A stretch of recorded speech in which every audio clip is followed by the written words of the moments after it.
Senate will come to order. I ask everyone present to please rise and recite the Pledge of Allegiance. I pledge allegiance to the flag of the United States of America and to the republic for which it stands, one nation, under God, indivisible, with liberty and justice for all. In the absence of clergy, let us bow our heads in a moment of silent reflection or prayer.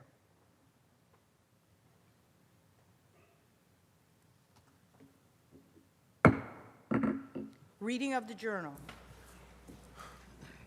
In Senate, Tuesday, January 21st, 2020, the Senate met pursuant to adjournment. The Journal of Monday, January 20th, 2019 was read and approved. On motion, Senate adjourned. Without objection, the Journal stands approved as read. Presentation of petitions. Messages from the Assembly. The Secretary will read. Senator May moves to discharge from the Committee on Rules Assembly Bill number 8956, substituted for the identical Senate Bill 7162, third reading calendar 86. Substitution so ordered. Senator Sanders moved to discharge from the Committee on Higher Education Assembly Bill number 2405, substituted for the identical Senate Bill 7118, third reading calendar 3. Substitution so ordered. Messages from the Governor. Reports of standing committees. Reports of select committees. Communications and reports from state officers. Motions and resolutions. Senator Gianaris. President, on behalf of Senator Thomas, on page 19, I offer the following amendments to Calendar 150, Senate Print 6727A, and ask that said bill retain its place on the third reading calendar.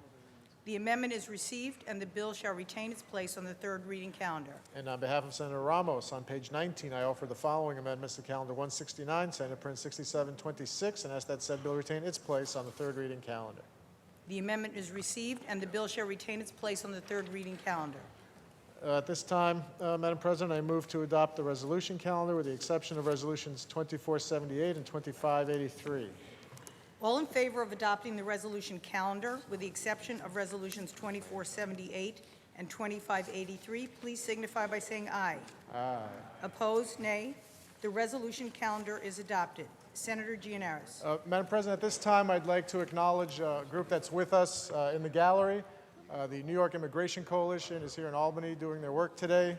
This is their 33rd year of work on behalf of the communities in New York, and there's no state that is more defined by immigrants and the contributions they've made to our state than New York. And so the work that NYIC has done is one that has left its mark on our state in a very positive way. And I want you to please recognize them, thank them for their good work, and welcome them here to our chamber today.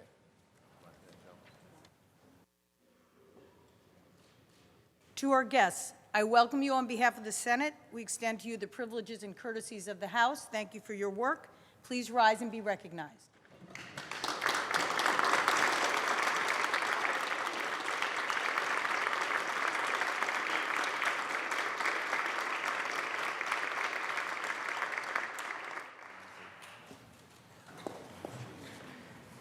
Senator Gianaris. Thank you. At this time, Madam President, can we take up Resolution 2583 by Senator Kavanaugh? Read that resolution's title only and recognize Senator Kavanaugh. The Secretary will read. Senate Resolution 2583 by Senator Kavanaugh, commemorating the Asian American community celebration of the Lunar New Year, the Year of the Rat, on January 25th, 2020. Senator Kavanaugh on the resolution. Thank you, Madam President. I rise to speak of this important resolution, taking a pause in this chamber to note the oncoming Lunar New Year, which is January 25th and is the beginning of the Year of the Rat. As we know, the Lunar New Year, celebrated by Asian Americans and indeed Asian people throughout the world, and some people of some other cultures and descents, is part of a 12-year cyclical calendar with each year symbolized by a particular animal. This year we have this resolution, which we've done many years. I should note at the outset that it is co-sponsored by Senators Lieu, Gurnardis, Stavisky, Metzger, and Montgomery, and I think we'll hear from a number of people here today.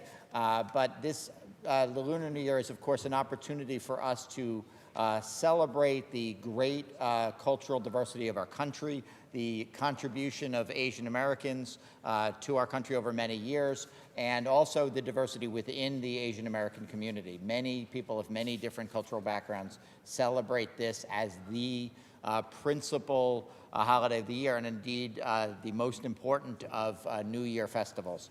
People celebrate particularly with particular enthusiasm in my own community that I represent in Chinatown in Lower Manhattan. There'll be a great firecracker festival this weekend, and in a couple of weeks, the great Chinese New Year parade, which is, in my humble opinion, the best of the Chinese New Year parades, although we may hear from others in this chamber about other commemorations. So again, I appreciate the opportunity to speak on this resolution and take this opportunity to wish all who celebrate this holiday a great and wonderful New Year and a prosperous year going ahead. Thank you, Senator Kavanaugh. Senator Liu on the resolution. Thank you, Madam President, for the opportunity to speak on this. I want to thank Senator Kavanaugh for introducing this resolution.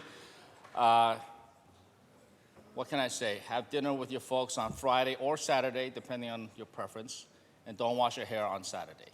It's the custom not to wash your hair on New Year's Day. Beyond that, I will say that about a little more than 8% of the people in this room were born in the year of the rat. Absolutely nothing wrong with being born in the year of the rat. The rat is a revered form of being, and you should be proud to be born in the year of the rat, which is what we're about to ring in. Thank you, Madam President. Senator Liu. Senator Stavisky on the resolution. Thank you, Madam President. And I, too, join in the celebration of the year of the golden rat. I represent a district in Queens with Senator Liu that has a great many people celebrating the Lunar New Year. And they celebrate it in so many different ways. They celebrate it with lion dancing. Saturday, we have a really, really large parade, Senator Kavanaugh, in downtown Flushing, one of the largest in the country, with floats. And the nice part about the Lunar New Year celebration in Flushing is that it's celebrated by all Asian Americans, not just the Chinese community, but the Korean community as well. They celebrate the year of the rat, the Lunar New Year, with family gatherings. Families come together. They even come from China to the United States and to New York so that the whole family can celebrate. And they celebrate particularly with eating. Food is an important part, the dumplings and everything else. These are important ingredients, so to speak, as the families celebrate the Lunar New Year. And in fact, they celebrate by wearing red. That is another important ingredient in the Asian American community.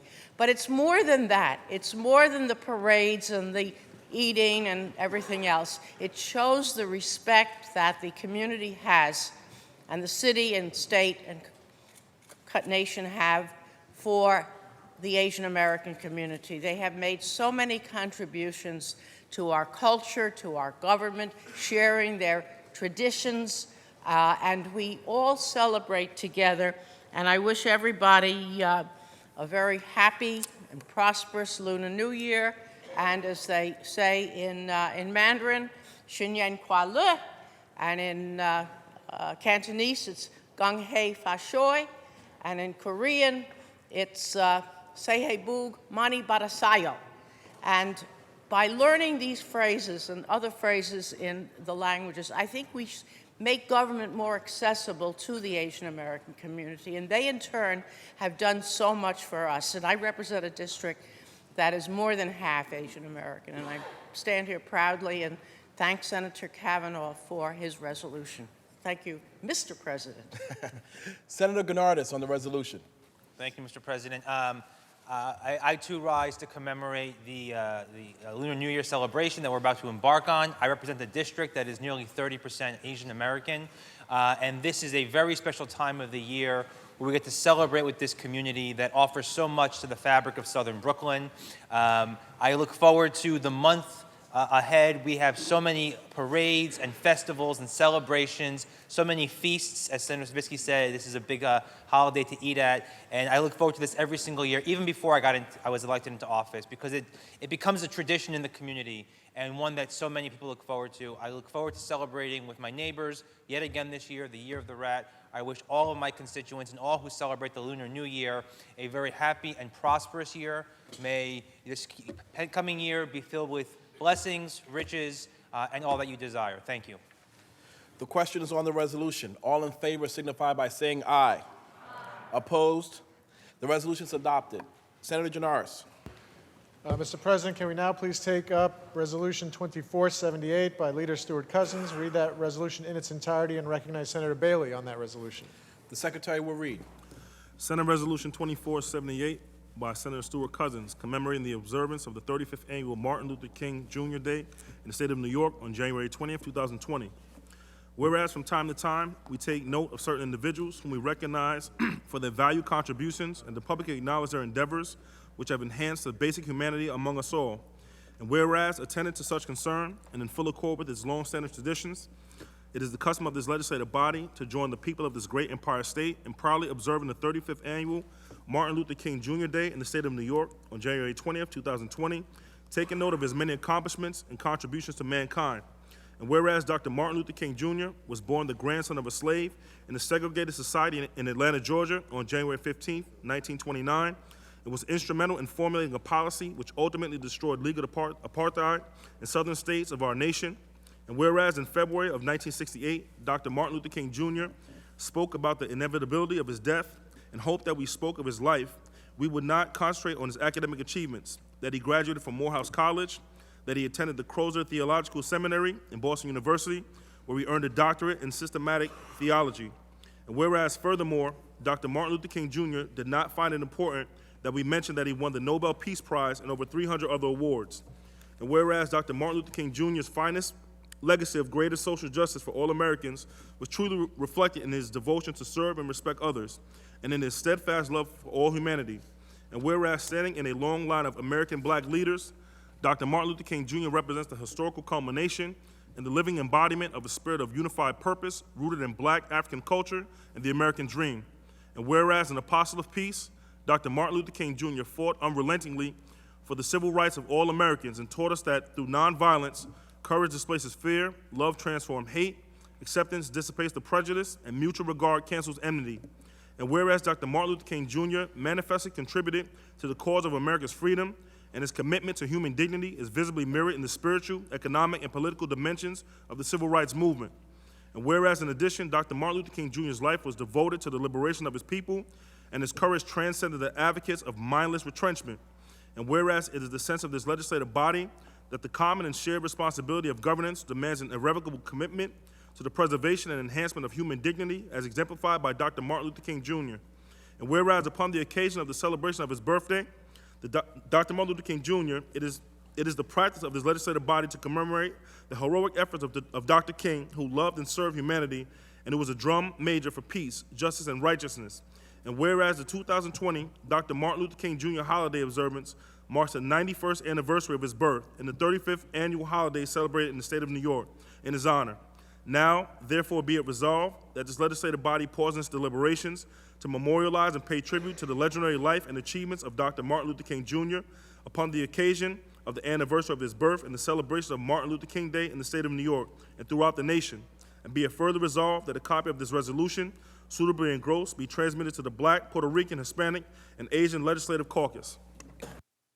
Senator Bailey on the resolution. Thank you, Mr. President. I'm honored to be able to speak on behalf of Leader Stuart Cousins on this resolution, this incredibly important resolution, one resolution that unifies instead of dividing. It's not about policy, it's about people, it's about purpose, it's about passion. And Leader Stuart Cousins is the embodiment, the physical embodiment of Dr. King's dream. The first African-American woman to ever lead a conference in the history of the state of New York. That is remarkable. It's incredible. And I think about Dr. King and what he did and what he accomplished.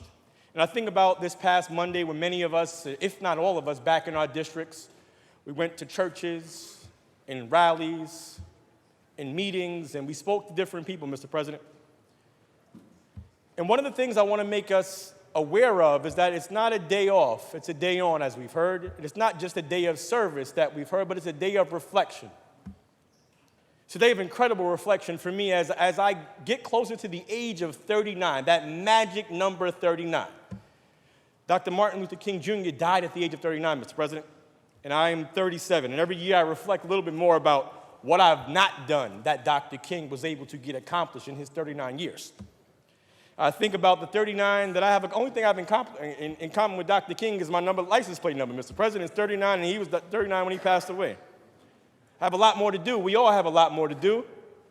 But we have to do it in an attitude and with an attitude of service. And Dr. King's dream can't be realized on one day. You can't say all is great on Monday and on Tuesday we're back to the hate. That's not what Dr. King stood for. And if you observe his day, the only holiday named after a single man, if you observe his day, then you should observe what his dream is 365, and not just on January 15th and the Monday that follows it.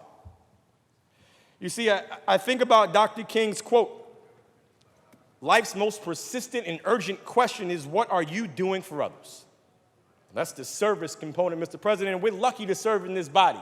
Despite your political ideology, what you may believe, where you come from, I want us to understand something about the ability to serve that we have.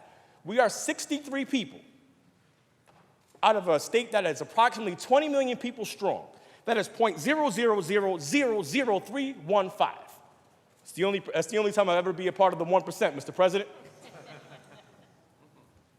And it's a part of the 1% that I cherish.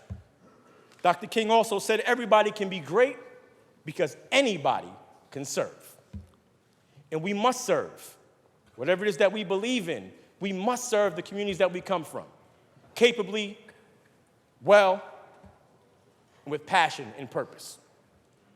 I think about the connection that Dr. King had to my own grandfather, James Thomas Bailey, the original J.T. Bailey, my hero. They were both born in 1929, and they both had roots to Selma. We know about the March on Selma, and God bless Colonel Larkin. And I miss Colonel Larkin and his commentary about the days where he was around in the civil rights movement. You see, it's not about party, it's about purpose, Mr. President. And I think about 1929 in Selma, North Carolina, the forgotten Selma, we like to call it, in my family. That's where my grandfather was born. And though if you ask my family members, my grandpa was more Malcolm than he was Martin, he still believed in the mission. He still believed that if we achieve together, we could achieve greatness. And that's what we're here for our children, for our families, for our communities, to achieve greatness. But what about the greatness that seems to escape so many people? Mr. President, you know I'm a fan of music, it's specifically hip-hop music, and I think about the rapper and actor Christopher Bridges, who many know as Ludacris, and he has a song called Do Your Time, and he said, I'd give my eyes to Stevie Wonder just to see what he's seen, but then I'd take him right back to see Martin Luther's dream. I dreamed that I can tell Martin Luther we made it, but half my black brothers are still incarcerated, locked up in a cell block, lost from the shell shock. It reminds me of the letter from Birmingham jail that Martin Luther King famously read. My friends, I say to you that we have not made a single gain in civil rights without determined legal and nonviolent pressure. Lamentably, it is a historical fact that privileged groups seldom give up their privileges voluntarily. Individuals may see the moral light and voluntarily give up their unjust posture, but as Reynold Niebuhr has reminded us, groups tend to be more immoral than individuals. We know through painful experience that freedom is never voluntarily given by the oppressor and must be demanded by the oppressed. Frankly, I have yet to engage in a direct action campaign that was well-timed in the view of those who have not suffered unduly from the disease of segregation. For years now, I have heard the word wait. It rings in the ear of every Negro with piercing familiarity. This wait has almost always meant never. We must come to see, with one of our distinguished jurists, that justice too long delayed is justice denied. We have waited for more than 340 years of our constitutional and God-given rights. The nations of Asia and Africa are moving with jet-like speed toward gaining political independence. But we still creep at horse and buggy pace toward gaining a cup of coffee at a lunch counter. Perhaps it is easy for those who have never felt the stinging darts of segregation to say, wait. And Mr. President, that's why we couldn't wait to do what we had to do to make sure we reform things. That's why people march, Mr. President, because they're tired of waiting. People are tired of waiting, and Martin Luther King Jr., and it's hard for me to be able to say this is what he would have wanted us to do, but that's what he said. He was worried about us waiting for too long. And I think about what the dream is today. How close are we to realizing that dream? And we know the dream through Leader Stewart Cousins. We know the dream through Speaker Hasty. But we can't be silent. Because as Dr. King famously said, our lives end the day we begin to become silent about those things that matter. So what matters? Well, what matters is your impact. Your impact is greater than you can ever imagine. You harness your energy, you harness your passion and your direction, and you make sure your passion has direction. Because I've said before, passion without purpose is pointless. Now imagine that while Dr. King worked really hard, and as was read in the resolution, he didn't want the accolades. I'm sure he didn't intend on being a legendary figure, that he'd be the first African American to have this holiday named after him. I imagine that he wasn't doing any of the work that he did in anticipation of having this day. As he said, the time is always right to do what's right. And that's why he did what he did. He did what he had to do. So many of us can do what we want to do. Freedom matters. Opportunity matters. Liberty matters. And family matters, and I don't mean Steve Urkel, Mr. President. Dr. King famously said, I submit to you, if a man has not discovered something he will die for, then he isn't fit to live. And that's my family. What they do, what they teach me, what they do for me on a daily basis. You see, education is the great equalizer, Mr. President. And I think about my daughter in school and what she's learning. And I think about when she came home from school, she said, well, I learned about Dr. Martin Luther King Jr. Dad, I remember I learned about him last year in pre-K, but this is kindergarten. We're learning more. I'm like, all right, Giada, well, how much more did you learn? Well, Dad, I learned that, do you know that he was arrested? I'm like, no, Giada, tell me more about how he was arrested. He was arrested standing up for what he believed in. I was like, wow. And then she said, you know what? You know what else, Dad? You know what I think? I'm like, sure, Giada, what do you think? You know, the people that arrested him, they should have been arrested because they were in the way of him doing the right thing. Ladies and gentlemen, if a 5-year-old can figure that out, I think we can all figure it out too. What's right is right. Fight for what's right. And I want you to understand that what unites us will always be stronger than what could ever divide us. Dr. King reminds us that darkness cannot drive out darkness. Only light can do that. Hate cannot drive out hate. Only love can do that. Whether you're from Broome County or the Bronx, you love your people. Whether you like bacalao or saltfish, Mr. President, it's the same thing if we're really talking about it. Whether you like callaloo or collard greens, both vegetables, just a little different seasoning. We all have the roots in the same things that we want. We want our people to be better. That's what Dr. King wanted. That's what I want for my kids. For Karina, too. I didn't mention Karina. She'll get mad if I didn't mention her. But in all seriousness, Mr. President, it's an honor to be able to speak on this every year because this is the anniversary when I first spoke on the floor. So it's always a moment of deep reflection for me and deep gratitude for our leader and for being a member of this body.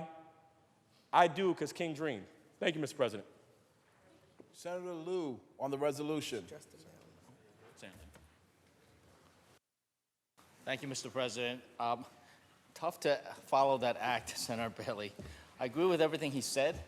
I just want to say that, as an Asian American, as an immigrant here, I do not believe that I would be in this position or even in this country if not for the civil rights movement that was really in many ways sparked by the late Reverend Dr. Martin Luther King Jr. So I stand in reverence to him, his legacy, and honored him on his day with service as well as speaking at a number of events in order to project his legacy. Thank you, Mr. President. Senator Sanders on the resolution.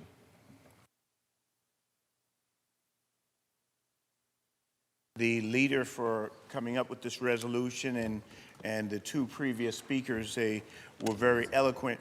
But Mr. President, I've discovered something that troubles me when I think of Reverend Dr. Martin Luther King Jr. I discover that there's a process where we're really fighting whether he is a monument or whether he is a reflection of a movement.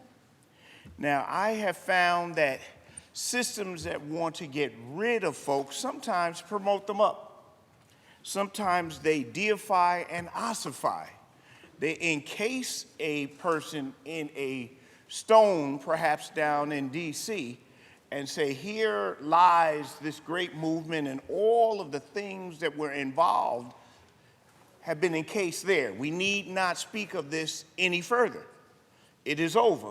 We can all go out and look at the monument and say, well, everything was done. However, I understand that a movement moves, that Martin Luther King Jr., the Reverend Doctor, was a man of movement, that a movement by its very nature has to move, and that the problems that were being addressed by the Reverend Doctor have not been resolved. It is an ongoing process. It is an American process. It's as American as apple pie. And we have to find our way into this movement. Now, we are blessed, we 63 who are here, we are blessed. We don't have to say what we would do in those days. We get a chance to do it every day. We get a chance to live his dream every single day. In fact, we're in the middle of his dream or his nightmare now. We're dealing with the budget. We're dealing with, are we going to see what Martin Luther King spoke of, or are we going to encase it in stone, move it away, and push everything under the carpet, if you wish? It's easy in one sense. It's easy if you just keep it simple. Before anyone has cake, we all should have bread. That's simple. So I close, Mr. President, and paraphrasing one of the Reverend Dr. Martin Luther King's favorite scriptures. It comes from the book of Amos. Everyone should dig it out and get used to that book. He says that we have to keep fighting until justice flows down like a mighty stream and righteousness flows down like a mighty river. Thank you very much, Mr. President. Let us not entomb Martin Luther King. Let us rather join the movement for justice. Senator Robach on the resolution. Yes, Mr. President, I would also happy to rise and glad we do this resolution every year here. I think it's important and fitting, and I'm also very glad to come from the city of Rochester, where we have a number of celebrations, workshops, activities to do and implement and continue to do Dr. King's work. I think that's critically important. I would agree with the other speakers that this should be a 365-day event. And I would say this on a personal note. I'm a little bit older than Senator Bailey's 37 years, but I remember profoundly in 1968 when Dr. King was assassinated, the horror my mother had and couldn't uncontrollably stop crying and thought it was so terrible. I don't know if that's what affected me, but throughout my life as a young man and an old man, I've probably read more things about Dr. King than any other person. And he was just simplistically not only fair, but a brilliant person. And it's so hard in a religious person and a Republican. It was hard for him to be a person of peace and implement that, as my father said, not only talk the talk, but walk the walk. When people spit in his face, verbally abused him, physically abused him, arrested him, as your daughter said, he stuck to his principles, and it made an impact. Because for a lot of people that were on the fence, walking the walk and talking the talk did it. He really is a great person, a great human being, and it is important that children learn it, the next generation, and that we honor it, because great people should be emulated. And you've already done a lot of quotes, and I do love that one too, that it's never the wrong time to do the right thing. But the one that always sticks out in my head so simplistically, because no one can argue that. No one wants to be judged by anything else but by what they do in the content of their character, nothing else. And Dr. King epitomized that, sacrificed, and was struck down in his prime because that was his core belief, and he wanted to make others know it was the right thing to do. So thank you for this resolution. Very fitting that we honor this great American. Thank you, Mr. President. Senator Funke on the resolution. Thank you, Mr. President, and I thank the leader, Stuart Cousins, for bringing this resolution forward. I think a lot of us today, while we honor Dr. Martin Luther King, we think of Colonel Larkin as well, and Senator Bailey brought that up in his stories so eloquently told about protecting the marchers on Selma that day. None of us on this side can be as eloquent as Colonel Larkin was, and we miss him and we love him, and we think about him today. But as we pause to honor the good work of Dr. Martin Luther King, it's important to reflect, I think, on some of his most enduring contributions. His thirst for justice from a Birmingham jail, the eloquent inspiration at the March on Washington, and the enduring achievement he realized with the passage of the Civil Rights Act in 1964. But we should also remember that Dr. King was first and foremost a man of God. He had a deep and abiding faith in our Lord, and his public life was influenced and directed by that faith. In this age of conflict and turmoil, let's also remember what I consider and Senator Robach considers to be perhaps the most important message, that we must not judge people by the color of their skin, but by the content of their character. If we all took that message to heart, wouldn't the world be a better place and our lives be vastly improved? So we thank you for all that you did to change our country for the better, Dr. King. May your words, faith, and may your example continue to change the hearts of all in this turbulent time. Thank you, Mr. President. Senator Little on the resolution. Thank you, Mr. President. This past weekend, I had the privilege of attending 3 Martin Luther King memorial services.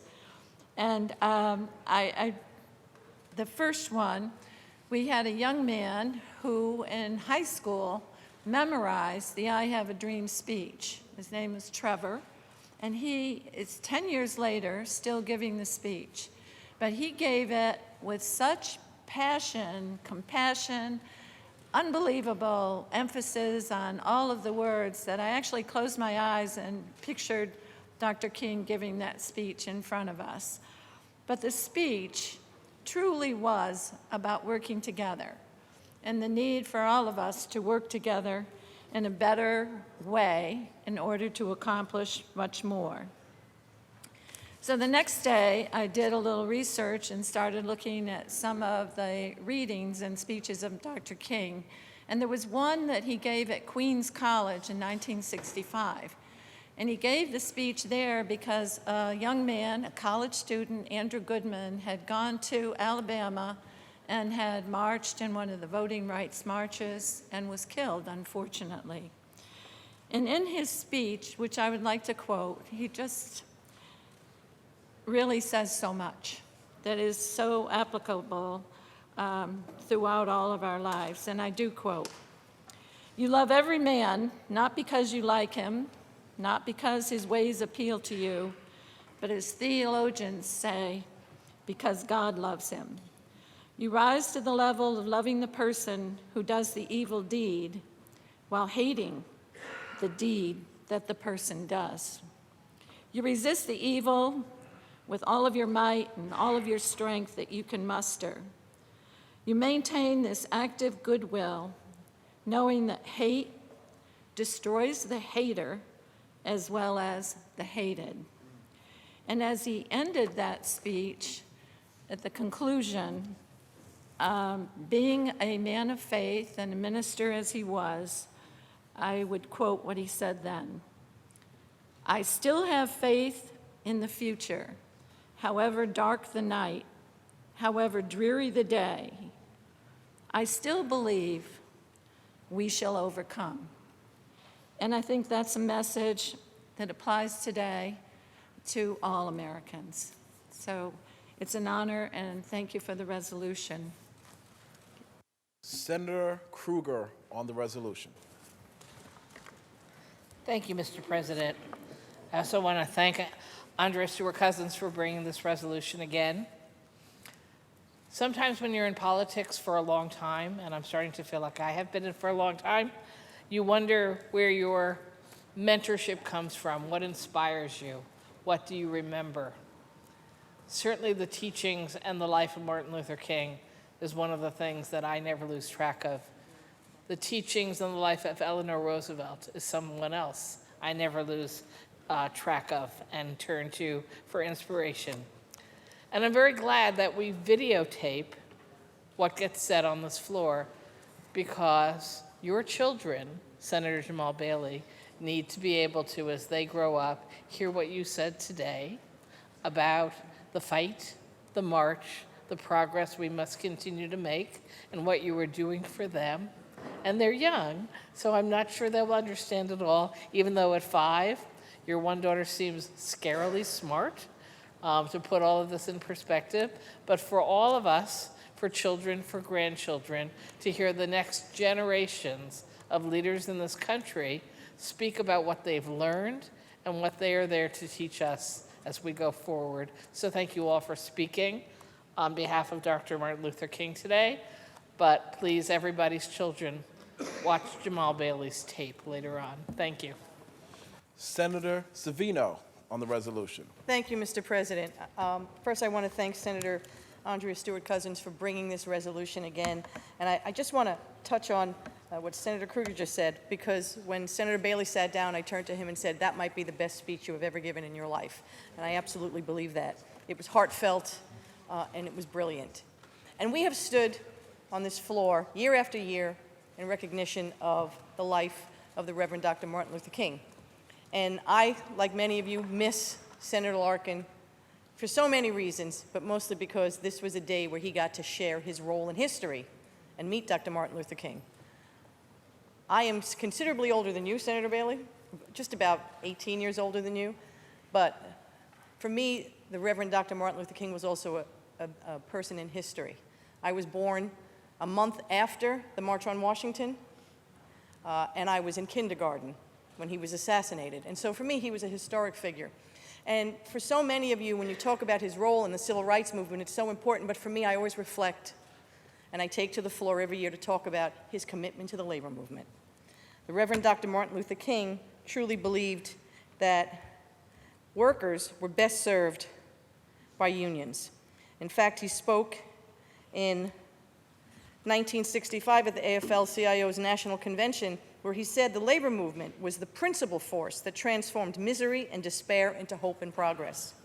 Out of its bold struggles, economic and social reform gave birth to unemployment insurance, old age pensions, government relief for the destitute, and above all, new wage levels that meant not mere survival, but a tolerable life. He understood that the labor movement was not just about money, that it was about dignity for workers. And it was that demand for dignity, that people be treated like human beings, that led him to Memphis in 1968, when he went to lead a march of a ragtag bunch of sanitation workers, AFSCME Local 1755, who were on strike against the city of Memphis. The city of Memphis didn't recognize their union, let alone their humanity. 2 of their workers had been brutally killed in the back of a sanitation truck because black sanitation workers in Memphis weren't allowed to wear uniforms, weren't allowed to ride in the truck. And they were killed in the back when the truck malfunctioned. The city of Memphis wouldn't recognize their union, their humanity, or their death. And Dr. King went there to lead a strike. And in fact, it was in Memphis, during a rally for those workers, that he delivered his infamous "I Have a Dream" speech, prophetic, predicting his own death. But he was there, as a band leader for justice for working people.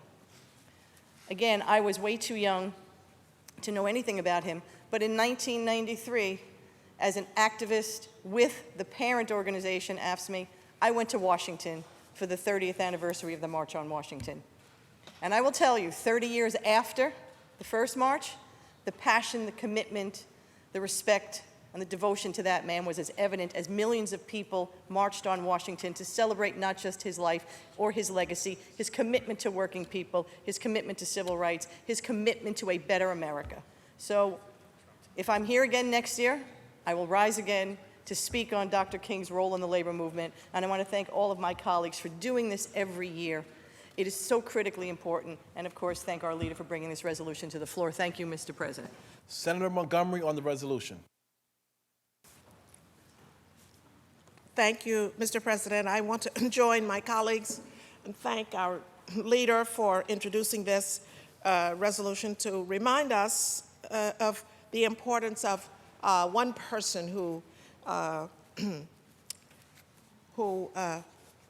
is determined to deliver us to the extent that they give their lives. I just want to,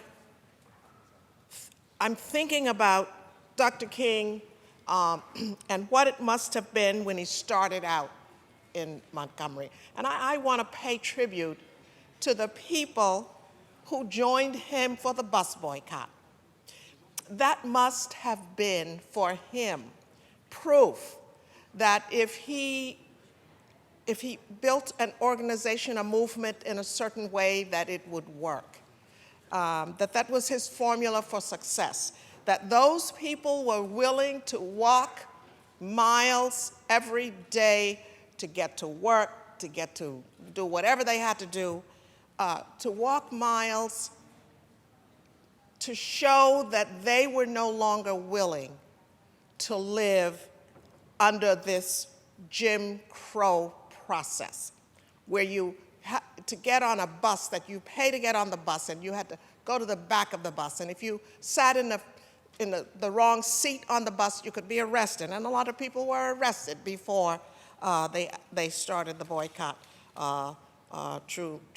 in reality. And they stuck with it.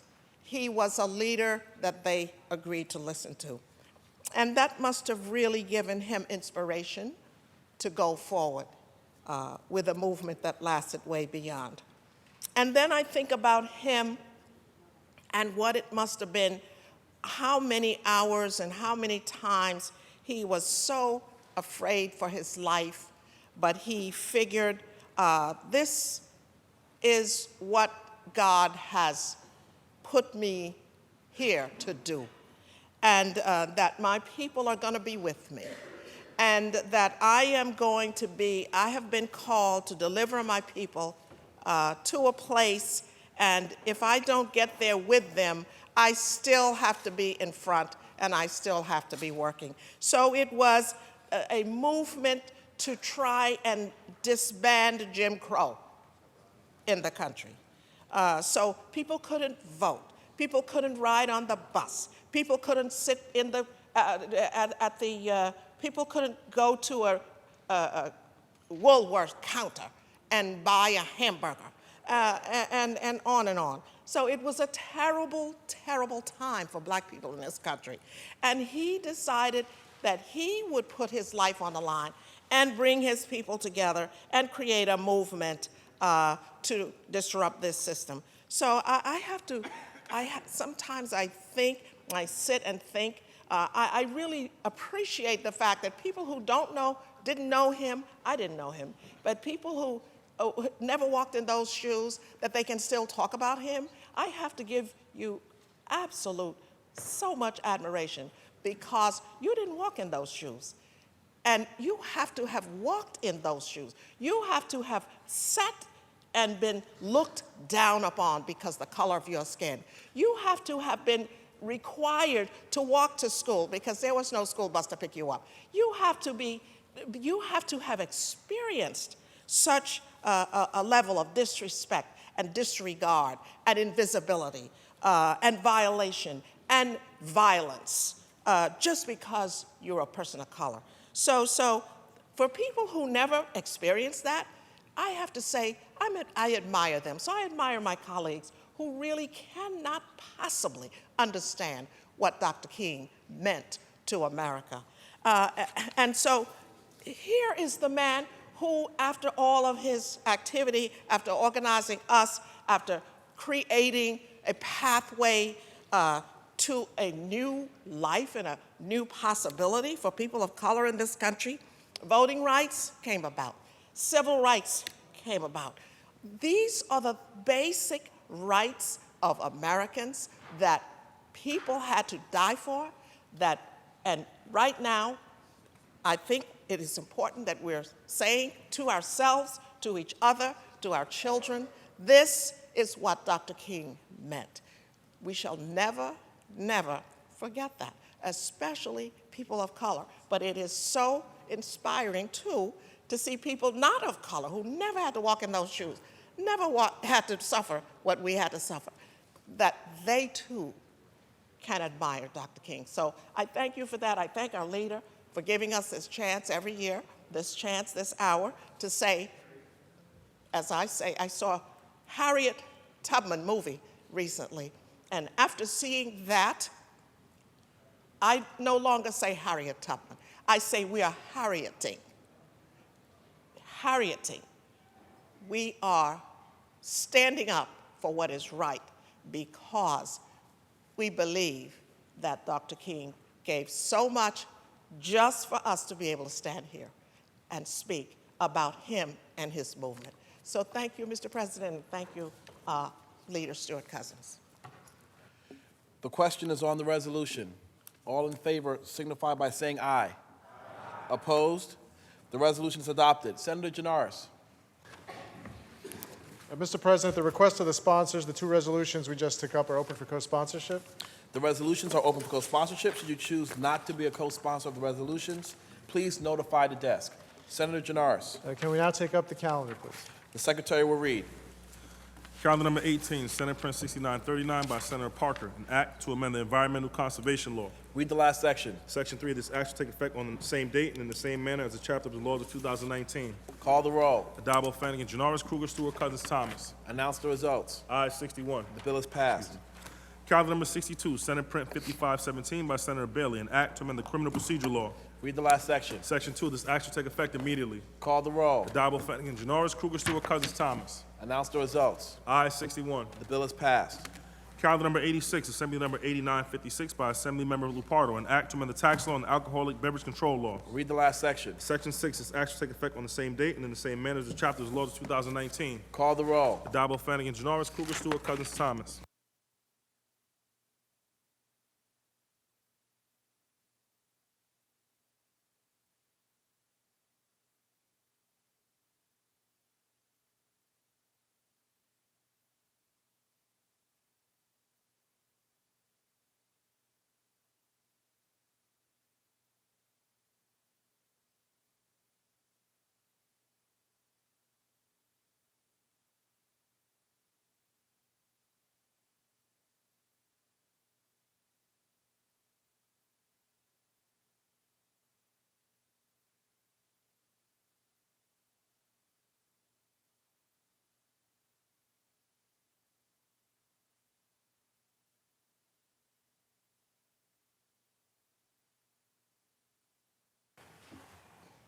Announce the results. In relation to calendar number 86, those senators voted in the negative are Senators Akshar, Amador, Borrello, Flanagan, Funky, Gallivan, Griffo, Helming, Jacobs, Jordan, Lanza, Laval, Little, Ort, Ranzenhofer, Ritchie, Robach, Sereno, Seward, and Tedisco. Ayes 41, nays 20. Bill is passed.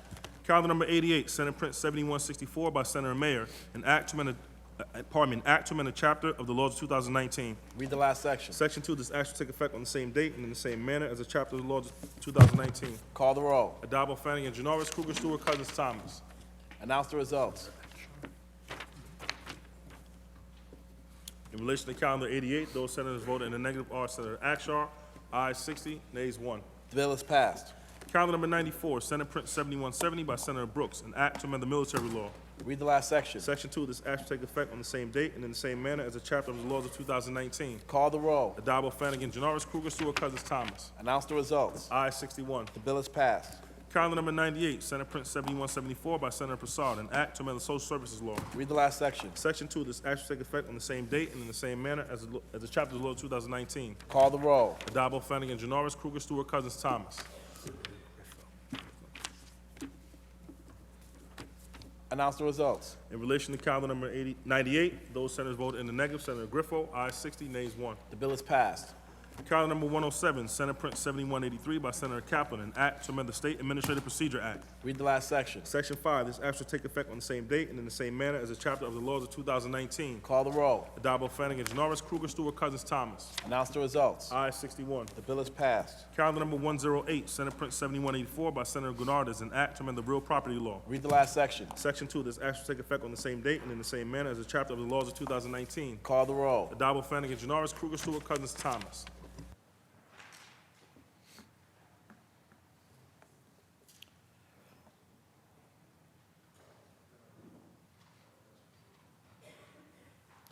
Announce the results. In relation to calendar 108, those senators voted in the negative are Senators Flanagan and Gallivan, ayes 59, nays 2. Bill is passed. Calendar number 118, Senate Print 7194 by Senator Benjamin, an act to amend the election law. Read the last section. Section 2, this act shall take effect on the same date and in the same manner as the chapter of the laws of 2019. Call the roll. Addabbo, Flanagan, Janoris, Kruger, Stewart, Cousins, Thomas.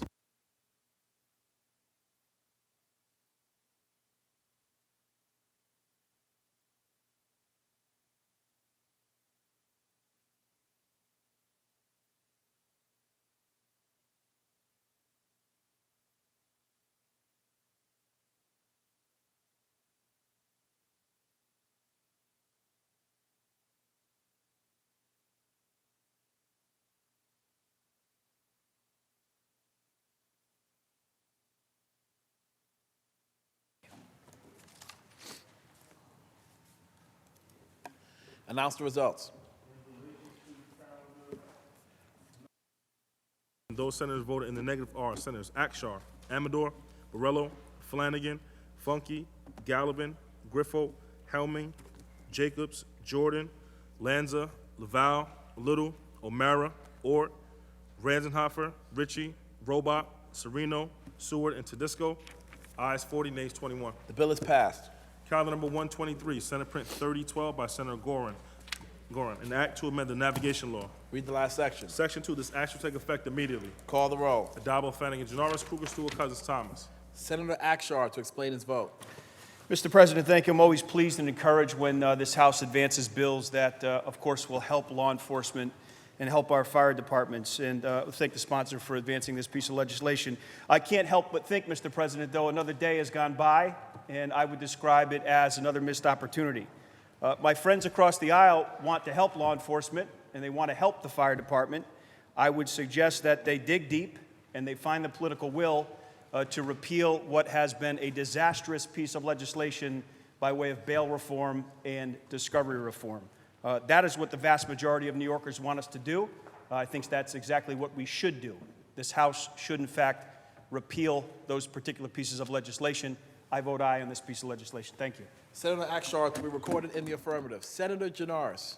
I want to remind my colleagues, I'm happy to let my colleague express his opinion on the vote, and I didn't interrupt him, but going forward, let's try and keep our comments germane to the bill that's before the House. Thank you.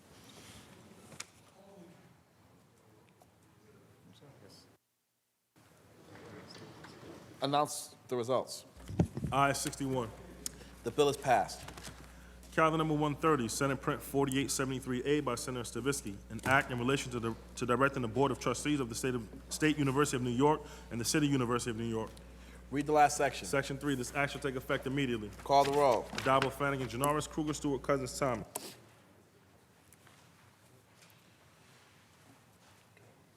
Announce the results. In relation to calendar 130, those senators voted in the negative, Senator Lanza, ayes 60, nays 1. The bill is passed. Calendar number 132, Assembly number 2405 by Assemblymember Glick, an act to amend the education law. The bill will be laid aside for the day. Calendar number 154, Senate Print 1265 by Senator Janoris, an act to amend the State Administrative Procedure Act. Read the last section. Section 3, this act shall take effect on the 1st of January. Call the roll. Addabbo, Flanagan, Janoris, Kruger, Stewart, Cousins, Thomas. Announce the results. Ayes 61. The bill is passed. Calendar number 160, Senate Print 5509 by Senator Metzger, an act to amend the Alcoholic Beverage Control Law. The bill will be laid aside for the day. Senator Janoris, that completes the reading of today's calendar. Is there any further business at the desk? There is no further business at the desk. Move to adjourn until tomorrow, Thursday, January 23rd at 11 a.m. On motion, the Senate stands adjourned until Thursday, January 23rd at 11 a.m.